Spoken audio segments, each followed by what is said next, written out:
PTE speaking section just got two new tasks: summarize group discussion and respond to a situation. Let's break them down. Summarize group discussion.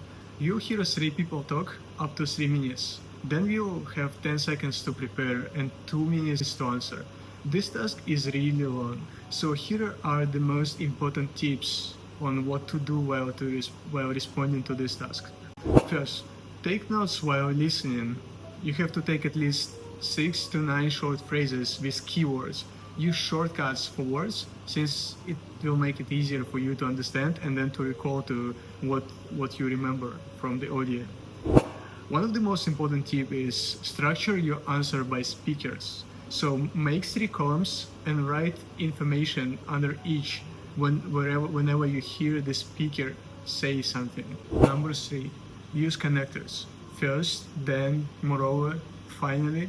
Don't repeat the same sentence frame more than twice. Ideally, better use them only once. Number 4, if you are light on ideas, repeat important keywords, not whole sentences. Relevance here is more important than perfect structure of your response. Number 5, try to make it close to the full 2 minutes.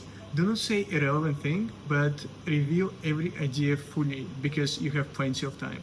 And the last tip, once your notes feel enough, stop writing and quickly scan them while the audio finishes, because you only have 10 seconds before you record your answer. So you don't need to waste time on finalizing your thoughts. Just start to scan across your notes and prepare your answer quickly.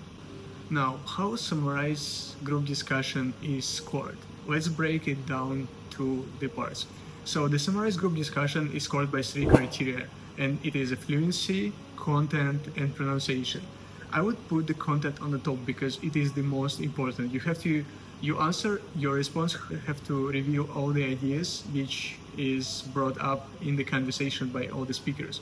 So the content is scored by the number of actual ideas that you mentioned from the audio.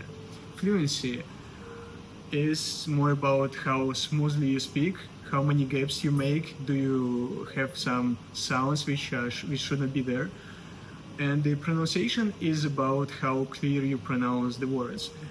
This criteria is the less important, but you also have to focus on the pronunciation accuracy, because if you pronounce many words incorrectly, it will affect your score.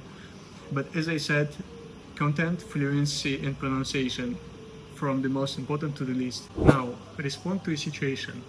You read and hear a scenario up to 60 words. Say you are missing an academic deadline. Then you have 10 seconds to prepare and 40 seconds to speak. Let's go to the most important tips that you can use in this task. First, and one of the most important tips, you can use templates in this task, but if you deliver a generic template without the scenario keywords, you risk to score 0 in this task.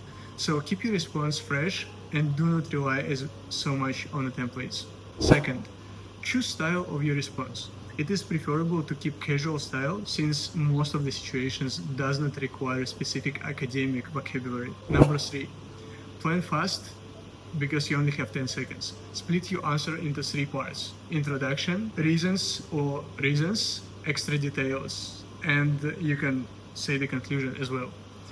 It's better to say or list arguments which are mentioned in the scenario itself. For example, you missed the deadline and you have some reason for this. You've been sick or you have some other issues. So keep in mind that you have to mention those. Number 4, it's best to talk for at least 30 seconds. If you're running out of time, try to reuse the keywords from scenario, so you're going to end up with some fresh sentences. So how respond to a situation is scored? Basically, you're going to have the 3 same criteria as in summarized group discussion. The most important is the content. You have to be able to respond to an actual situation and give a relevant prompt, whether it is talking to a teacher, a professor, or to your friend or a colleague on campus. The last 2 criteria is about your speech. It is a fluency, and as I mentioned before, the fluency is more about the flow of your speech, whether you make gaps or your speech is very smooth and coherent. And the pronunciation is more about pronouncing individual words. So keep in mind that you have to learn and you have to know how to pronounce English words correctly. So that's mostly it. Now let's go to the actual samples of these tasks and answers from the experts. Let's go. For this question type, you will listen to and read a spoken situation. You will then provide a spoken response. First, listen to and read the situation. You have an essay due tomorrow, but you've been feeling sick for the past 2 weeks. You went to the clinic and got a doctor's note. You feel better, but have to ask your professor for an extension over the weekend. You go to your professor's office. What do you say to him? Once the audio finishes, you have 10 seconds to prepare your answer. Hello, Professor. Thank you for your time to give me opportunity to meet with me. I want to explain my situation. Over the course of the past 2 weeks, I was quite sick and had to visit the clinic where I received a doctor's note regarding my illness. Because of this, I wasn't able to complete the essay, which is due tomorrow. I'm feeling much better now, but I would really like the opportunity to complete the essay properly. I was hoping you may consider granting me an extension until the weekend so I can submit work that meets the standards of the class. I really appreciate your understanding and support. Thank you. For this question type, you will hear 3 people having a discussion. 3 students are discussing finding a job after graduation. Hey guys, have you thought about what you want to do after graduation? I've been researching job opportunities, and I'm leaning toward joining a big company. The structured training programs they offer seem really valuable for professional development, not to mention the clear promotion paths.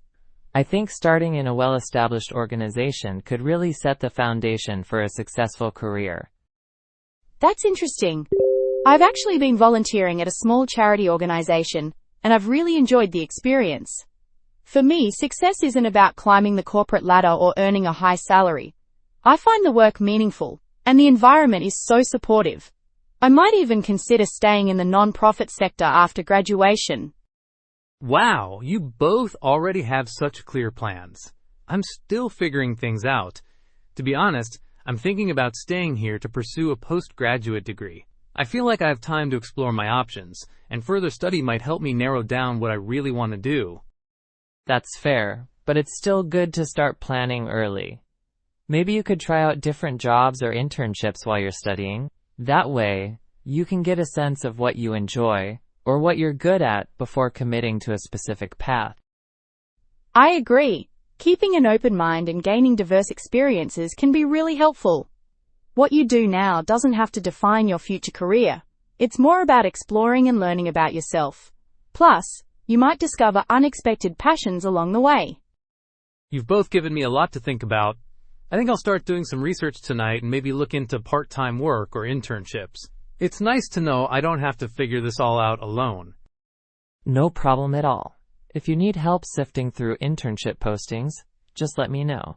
I've got a folder full of resources for different industries, tech, finance, even some creative fields. And hey, if you find something that sparks your interest, we can brainstorm how to tailor your application to stand out. That's a great offer. I can chime in too. Non-profits have unique application quirks, like emphasizing passion over past experience. I've learned a lot about writing cover letters that connect personal stories to an organization's mission. Plus, if you want to dip a toe into the non-profit world, I can introduce you to the team at my charity. They're always looking for extra help on weekends. You guys are the best. Having a starting point and people to bounce ideas off of makes this feel way less overwhelming. Let me start with that research tonight, and I'll loop you both in with what I find. Thanks for the advice. In the discussions, 3 students talk about their perspective and the future plan regarding the career and finding a job or pursuing future studies after graduation. Speaker 1 expressed interest in joining a large company, highlighted the benefits of training program, professional development, and clear promotion paths, which could provide a good foundation for a successful career. Speaker 2, on the other hand, shared a different perspective, explaining his experience at volunteering in a small charity organization. They emphasize that professional fulfillment and supportive work environment are more important than climbing the industrial career at a big company. Speaker 3 admitted to still being uncertain and considering staying at university to pursue the postgraduate degree. And I think that exploring different options, further study might be. Speaker 3 said he is still unsure about their future career plans and may stay at university to pursue postgraduate degree, hoping it can help to clarify the future career paths. Speaker 1 suggested trying internship or part-time job to discover their strengths and weaknesses and also to discover the interest of Speaker 3. Speaker 3 said that he is still unsure about his career plans and might still pursue a postgraduate degree at university to find the more suitable career path or to define his interests. Speaker 1 suggested trying internship or part-time job to discover their strengths and interests. Speaker 2 agreed with this, saying the diverse experience helps students learn more about themselves and finding their passions. The conversation then shifted to practical advices. Speaker 1 shared resources for finding internship in different industries, while Speaker 2 gave tips for the non-profit sector, including cover letters and networking. Speaker 3 felt grateful for the support and relief at having peers to guide them. Overall, the discussion emphasized the importance of planning, staying open-minded, exploring experiences, and seeking advice when thinking about career and future plans after graduation.